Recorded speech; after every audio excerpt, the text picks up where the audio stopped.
So today we are joined by Dr. Ivis Garcia. Dr. Ivis received her PhD in urban planning and policy from the University of Illinois at Chicago in 2015. Dr. Garcia joined the Department of Landscape Architecture and Urban Planning at Texas A&M University as an associate director, professor, fall of 2022. Dr. Garcia previously taught graduate and undergraduate community engagement in planning, planning communication, and studio courses in Chicago, Puerto Rico, and Salt Lake City. As a former professor at the University of Utah, she also led West Side Leadership Institute, which is an innovative undergraduate course that residents and students take together to develop a community project in Salt Lake City. And you will have opportunity for interaction during the presentation, and as well, you can also ask questions by unmuting or by typing them in the chat. All right, so now I'll give the floor to Dr. Garcia. You can go ahead. Oh, thank you so much, Nigeria, for such a great introduction. I'm very excited to be here with you. It seems like I'm joining you from the beach. I'm originally from Puerto Rico, but I am not there right now. I'm actually like in Texas. And I live in Salt Lake City for 7 years. So I hear that today is beautiful but cold. So I miss it a lot. And today I will be talking about some of the work that I did with my students in community engaged classroom. But the way that we're doing this presentation is like there will be like some time for interaction, and then I will tell you about what my students did in this class, and then we will have a little bit of reflection. So hopefully we can achieve all that in the time that we have, which is like an hour. I'm going to be posting here in the chat. Let me just, I'm like trying to post this here, and I was copying and pasting other things before. Okay, so there's like a link in the chat. So I want you to go there and put the first slides that you see are to put your name, and I'm going to like be presenting that, and put like some of the communities that you have been working with or that you hope to work with. So I see like some of you are adding the information. And again, here is about communities that maybe in your classes you have engaged with this, maybe through like service learning with particular communities. Maybe you are part of that community yourself, and you are engaged in different things in your through church or through like your previous school experiences. Or maybe you're taking a class right now that is like looking at a particular diverse community. So just put there, I see that a lot of you are working with the LGBT community, and also with community of colors. And there's like seems like a very good mixing here of students that are at the University of Utah and some at the Salt Lake Community College. So thank you so much for signing in, and just to see who is here. Maybe some of you know each other, and this way through the conversation you can look, oh yeah, they're actually like a student like myself in Salt Lake City Community College. Or I see several people working in the deaf community, which, you know, one of my questions immediately is like, do you know each other? Are you working together? Those questions are obviously important in community engagement, because we come together based on similar interests. And here, obviously, we have come to this talk because it was attractive to you, thinking about what are some of the struggles that you have experienced in your community engaged work, but also thinking about what are some of the successes and what we can learn from each other. So I just wanted to do this as a way to kind of like have an introduction. Obviously, we have a lot of people and we are not able to do more in-depth introductions, but again, feel free to look at the sheet. So I'm going to move on to our next exercise, that it is about doing a World Cafe. And a World Cafe is just an opportunity for people to get together in an informal way. You probably have heard about this also going on in person. Obviously, we are going to do it like in Zoom, but in a regular World Cafe, people will have like tables and they will move from one table to another. And a host or a person will stay there in that particular group. And then people will cross-pollinate and talk to each other and build on a particular question. Because we are not in person, that's kind of like complicated. So what we're gonna do is like make 4 groups, and in those 4 groups, we have very little time, which is only like about 5 minutes to talk, to put in these like sticky notes some of the struggles that you have experienced. So for example, I will add like one example in group 1, language issues, perhaps, right? So again, well, we're going to make 4 different groups, and you should be able to look at the top of your like Zoom screen, like which group you are part of when I invite you. But there's like 4 of these different slides. And again, you can just like start typing here as many things that you can think of. And a few you might be able to like kind of verbalize what you're thinking about. There might be about 5 people, so it's like about a minute per person. So it's like something that is kind of quick. Hopefully everybody will have opportunity to say at least like something, but if not, we will capture the thoughts by writing them here. So I want to stop this share for a minute to see if there's like any questions that you might have, or any points of clarification that I can make.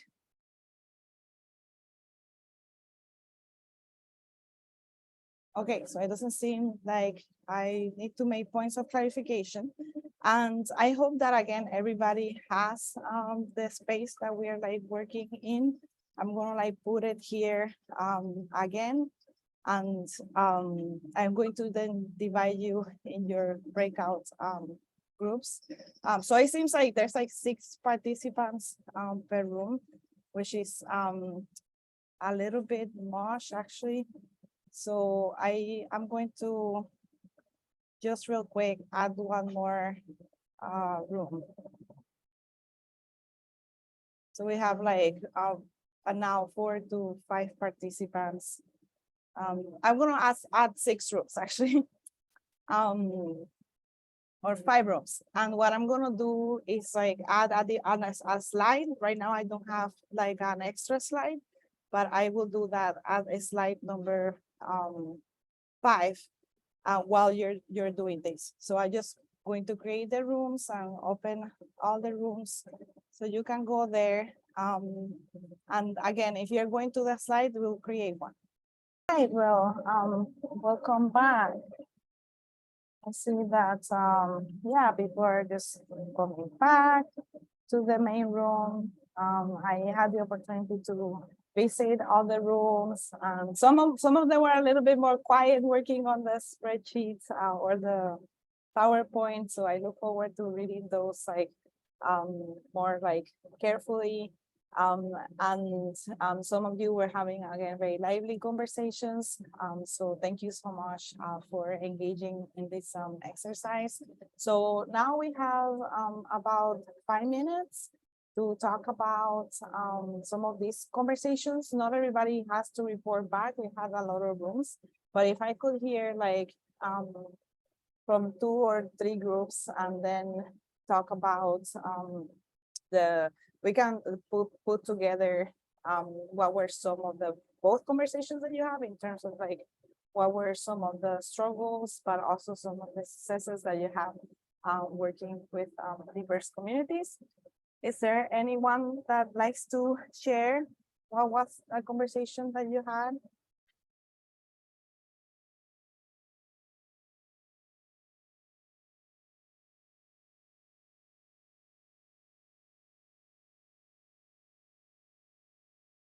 I don't know if it's in room 1. Is there like, and again, this could be something very short. You don't have to also summarize the idea for the whole group, but it could be some of the conversations that you heard, or answering the question yourself as well. So anyone?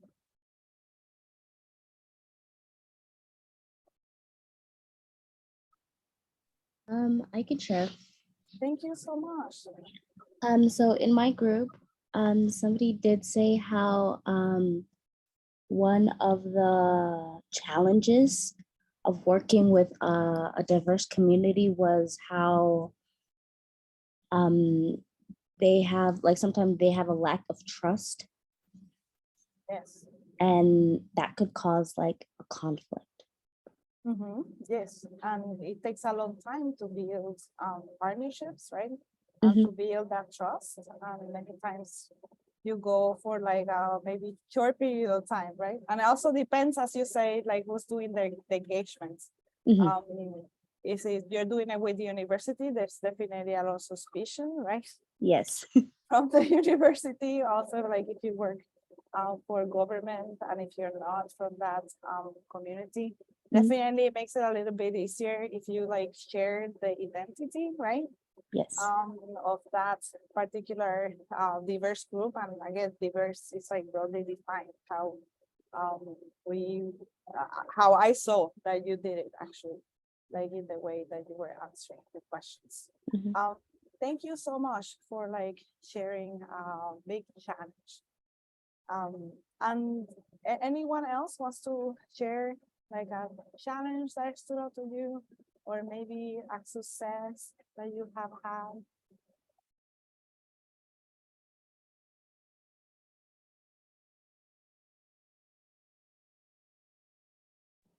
I can share. Thank you so much. So a struggle is just navigating like different values and how we can respect others' values without like leaving our own type of thing. So trying to find a balance between those two. Yes, absolutely. I think it's very important that you take time, right, to understand what are the values of a particular community. And at times it's communities as well, right? Because like we have diversity and intersectionality within like even like a group of people. So you have to take the time to see what are their values, also see if there's like consensus. So that's a great observation. So we are going to, because it's now 11:29. I hope that you are again learn from each other while having these conversations. So now I am going to do like a presentation. It's a little bit more like technical in the sense that it's about community participation, from how you engage people from a planning perspective. Some of the things that you discuss here are very, very important, and I hope that this kind of like frames a little bit the conversation. So I imagine that all of you live either in Salt Lake City or in surrounding cities, and that you have seen how home prices have increased. I saw in a recent statistic that about 80% of people in the Salt Lake area, and it's kind of like more the metropolitan area, 80% of people are not able, or families are not able to afford the median home price. It is way too expensive. And obviously this causes massive displacements, with particularly hurts communities of color, low-income communities. It also hurts people that have been experiencing homelessness, and even the provision of services. And I cannot get into all the details of like how they are affected. There is a website that maybe I can you can search. It's called Thriving in Place, SLC, and it is the city plan to be able to create some solutions to this like massive problem of gentrification and displacement and unaffordability. So this project is an anti-displacement strategy. I will not talk today about the strategies. They actually were like last week in presented to City Council. You can read more about it in the news.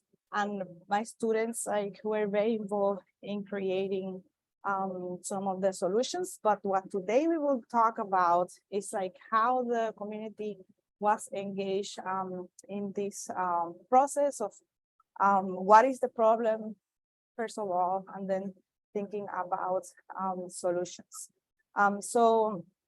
Something that we did that you actually have to do is like engage with like community counselors, and the Salt Lake City is like organized in these like groups, and many of you might be part of like the community councils. Usually young people are not, usually people of color are not, or like of other marginalized groups, which is definitely a problem of like why the city always goes to these particular spaces to get the engagement. So obviously these things are kind of like basically expected of any community engagement process, which we did to go to all these like community council meetings. But as I said, just limiting engagement to something like this is very problematic. So one of the things that is important is that people know about what you're doing and basically your campaign. So the students like engaged in trying to make this visible by doing like poster distribution in many places like senior centers and cultural centers, gyms, different restaurants everywhere in the city. And obviously trying to, in this case, as you can see, we're very much trying to concentrate on the west side because there's the west side, it has more people that are lower income, and about 50% are Latinos, or actually more than that are like from minority descent, and 30% are about immigrants. Something that we also did, it was paint these like stencils in public lands, in places that people mostly walk or bike. And I will go quickly through this because really it's basically this same idea of like making your campaign well known. Door hangers are like a good way to do outreach, in particular people that are like homebound or senior citizens, older adults that are not maybe engaging, even going to the senior center or the cultural center, and just like being able to talk to people. Part of that, doing all this, it was directing people to our website, as you already can actually find this website and check it out. All this is kind of like bilingual strategy. We didn't like include languages beyond Spanish or English. So in the website, it could be translated into several languages, but again, there was like some thoughts about that. I will show you other ways that again we try to engage with other communities besides the Spanish speaking community. Again, distribute a lot of postcards. We did a lot of like social media outreach, but obviously this is kind of like limited because not everybody is in social media, but it's again like a way to also engage people that otherwise might not find it when you go to a particular space in the community. Probably one of the most effective ways of doing research is actually contacting organizations. And many of you are connected to nonprofit organizations or to, senior centers, as we said, local businesses, churches are really great, libraries. So directly contacting them and asking them, do you have like a group that we can go and visit and do this survey? Do you have, like, how do you like to help us? Do you want to be part of a focus group? Can we take some postcards and some posters to your organization? So this is perhaps the most effective way. So something I wanted to try to play again, but I am not going to do it because it's kind of actually hard. Something I wanted to do is I move these dots to see like how as a group you think that people are going to be more responsive of a survey. For example, younger populations. It is perceived that a lot of them actually complete or engage in social media and engage online. And we did 2 surveys. So one of them was like online, and one of them is called Intercept, which is like where I go and in person basically interrupt a person in whatever they're doing and ask them to engage with this effort. And this is something I can do the students in my classes we're doing. So I want to just like going to stop this for a minute and maybe ask, like, maybe give me thumbs up, and that will be a way to vote, and I will make everything online.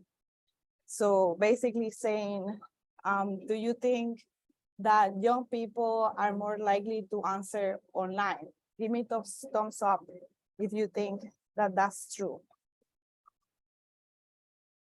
Okay, I see some thumbs up. Okay, I'm gonna do it for older adults. Do you think that older adults are more likely to, and you can also use the raise hand, I guess. The older adults are more likely to answer a survey online. So meaning people over 65 are more likely. Okay, so we have one person here.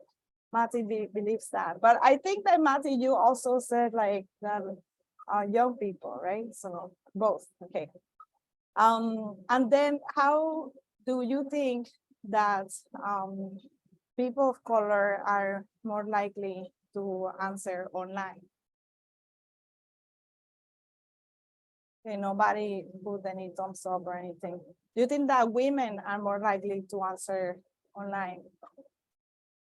Okay, I have like a few thumbs up in there. Okay, well, thank you so much for sharing your thoughts about it. So now we can see how this play out in Salt Lake City.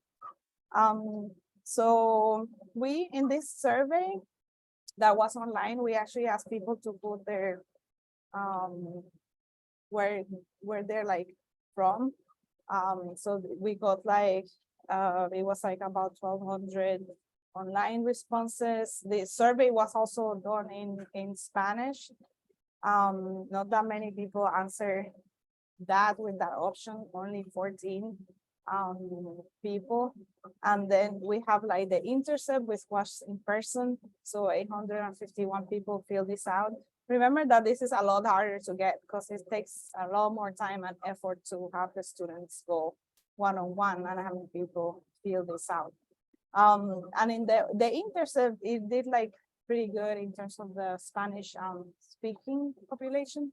Also, there might be a difference between people who do speak Spanish but answer in English, which is actually a large percentage of the population. And then, so you have like a total of like 2,000 surveys. In terms of like thinking about the age, so here we can see that the online survey, it had, well, you can see like the online is the blue one, right? And then the intercept is the one that is in yellow. And as you can see, of the ones, these graphs shows that people that are under 30 are more likely to answer a survey in person as opposed to online, which is kind of interesting because we think of young people, like many of yourselves, to be online, but that doesn't mean necessarily that they will fill out a survey for, you know, city government to engage in an anti-displacement strategy. In person might be more effective actually in this case. And what we have is that people more than 31 years old, as you can see, consistently are more likely to answer an online survey as opposed to in person. And then we have like, in terms of gender, women are more likely to answer in person. And there's like something also about like online environments, which, you know, in a lot of places might be dominated by males. And also there might be some social bias here in where women are more likely to talk to people on the street than men. Or it could be also part of like the surveyors a little bit in terms of, you know, approaching people and so on. But this is kind of like, again, how that played out.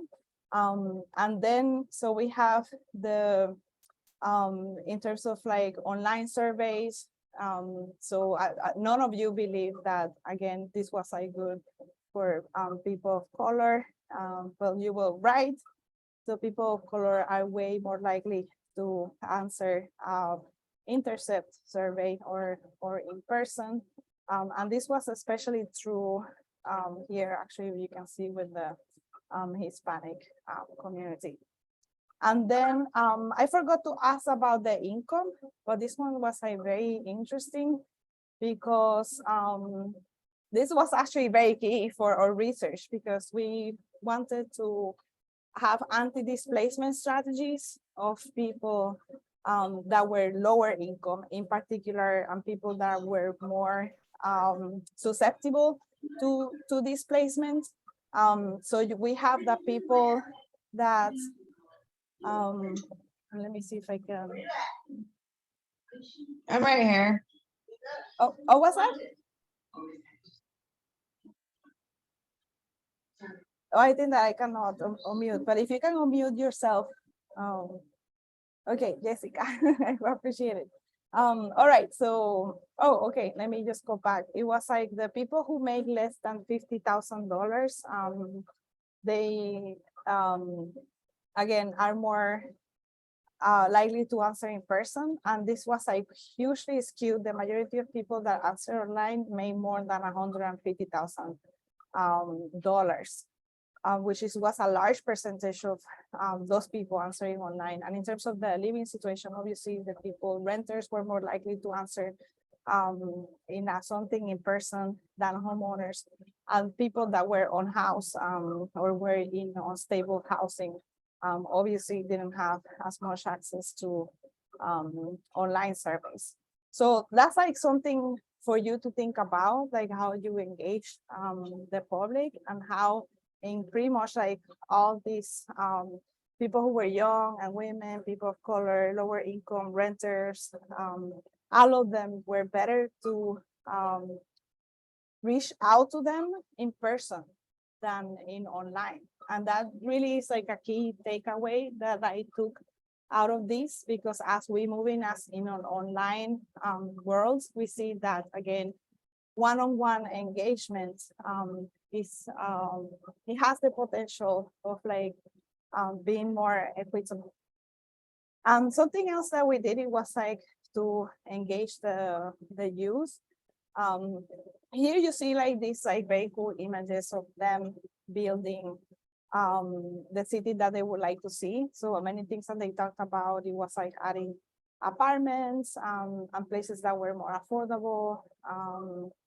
And so that's kind of, you see a little bit of the taller buildings or single family homes that were for home ownership. And again, just coming up with ideas of what to do. And there's many schools that we went to in order to do this. So engage about 200 students. The majority of the students thought that their community was changing or gentrifying. They gave very specific examples of how it was changing. A lot of it has to do with like investments that the city was doing, like making new parks, like in this, again, just big projects, and a lot of people talking about how their friend's home was like demolished in order to make way for like a taller building. And again, people talked about like what was the meaning of homes, a place that makes them feel comfortable and safe. And we did this in like many different ways. And obviously, what does it mean to thrive in place, which is like to be able to stay in your community and grow as a person. Then thought about again what your ideal community would look like, places that you can walk and bike, with like shops that you can get by, with affordable housing. And again, students have like just great ideas. I think, yeah, so one of you brought the example of like working with like organizations and kind of like build a trust. So over time, we have worked with these organizations that we had that trust. So it's like, that's why we call this engagement, trusted engagement with trusted organizations. And basically what we did, it was like work with them. So they did the surveys, they brought people together.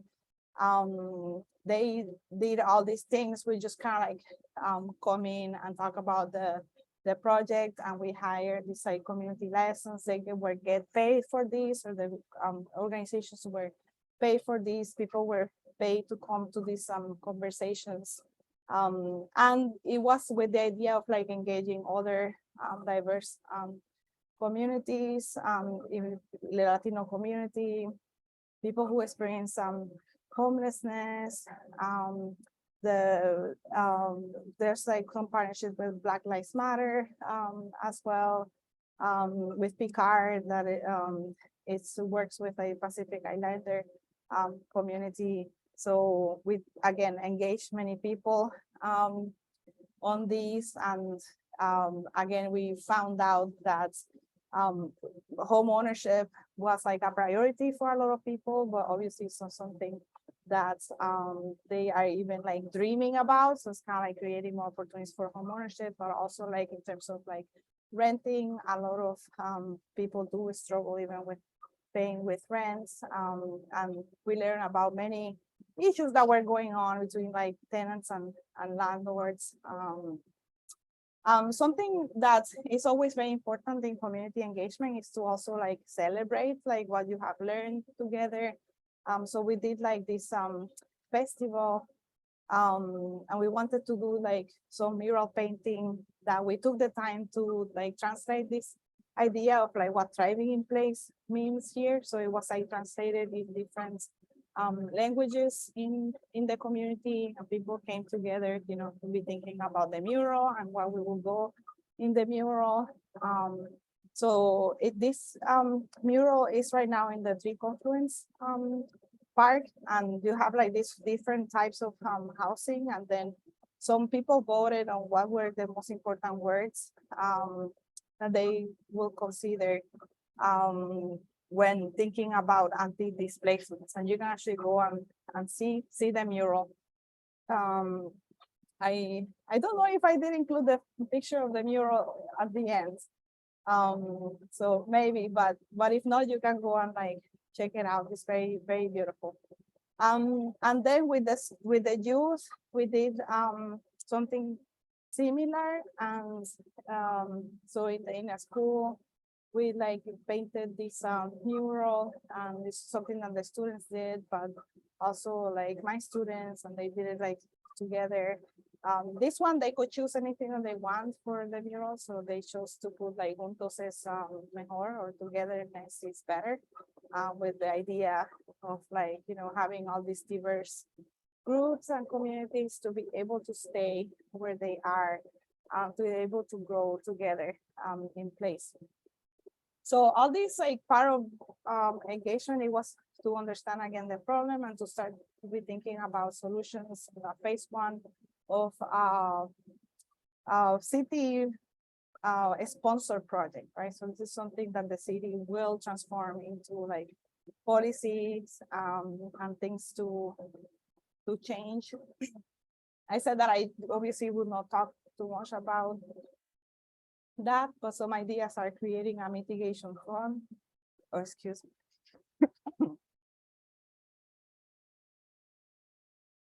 Gonna get a little water here.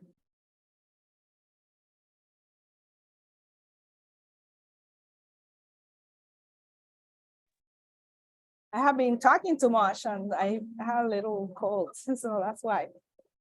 So some of the ideas might be creating like a mitigation fund, which is like developers pay money when they, like, for example, demolish place that there's a renters that might live there, pay like a high markup to be able to do that, and then that family could find rental housing somewhere else, or even like come back later on in that particular space. Okay. Give me one more moment.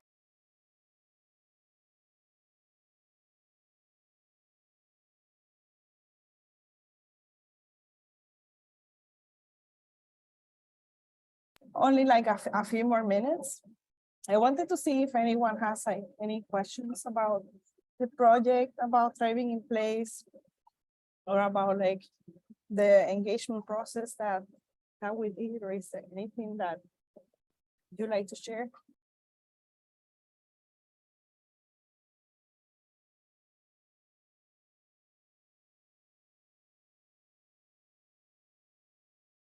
So I have a question here from Emma, like what are the strategies or best practices to make interactions with diverse communities more culturally competent and sensitive?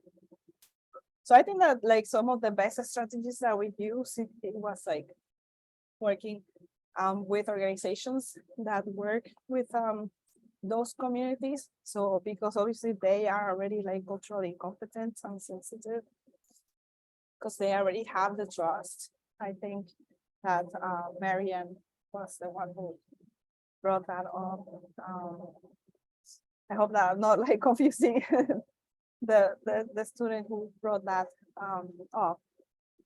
But I think that again, that's like one of the best practices, and that comes along with also like listening to what they would like to do, and in many of these, well, in this like engagement, so we have obviously the ideas that we will create. We will give them flexibility as well, like you can bring the community to like a focus group, bring get some food, just kind of give them the idea. So people decided to do like one-on-ones, some people decided to do multiple groups, some people decided to do like bilingual groups, and where people will, the focus group will literally be 2 languages.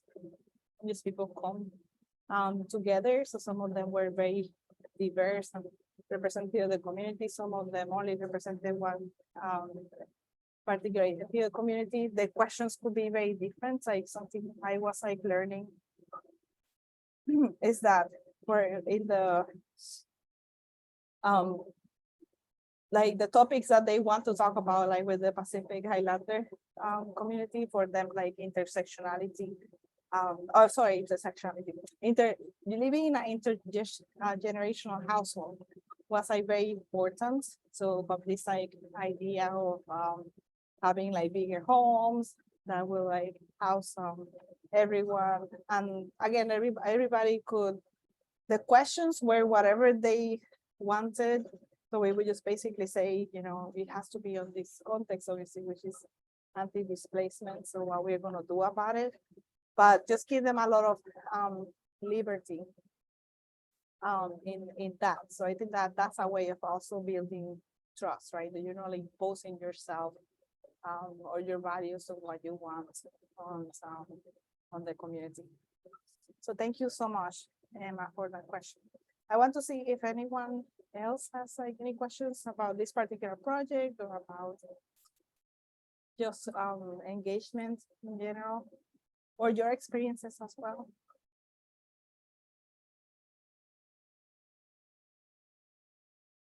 So it doesn't seem people have questions, but I want to put again these slides that we will sharing, and I'm going to just skip towards the end, which is for you to like go there and write down here, like in this lecture, what was like reinforced for you. Oh, and I think that I don't want to share complete this screen so we can see what we're writing.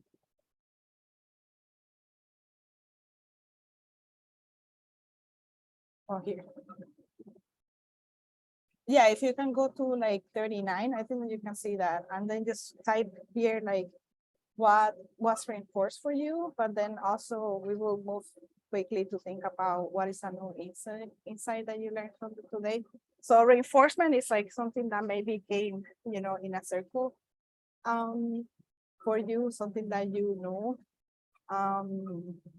that today you're like, yes, I knew that, and it was like reinforced. One example I could bring for myself is like that building trust is important.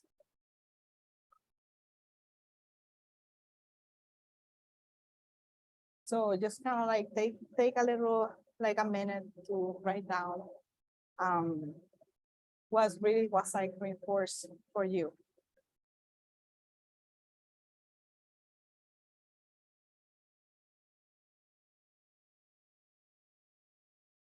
I don't know if people are. Oh yeah, I see that. I guess you have to kind of like refresh. Yeah, I see everybody being in there.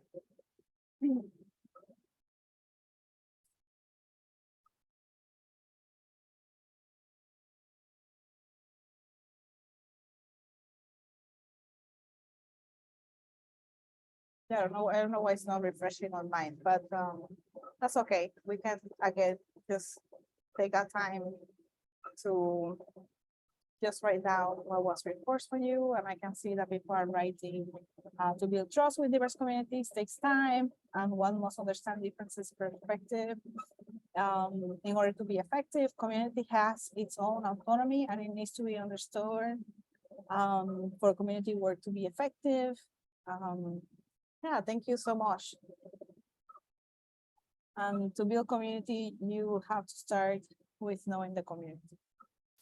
And I don't know if anyone did start to type something in what is a new insight that you learn.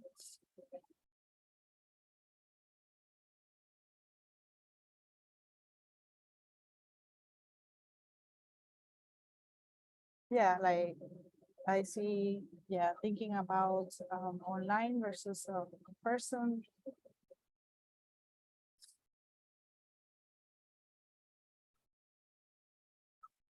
See that there are various ways to reach the community.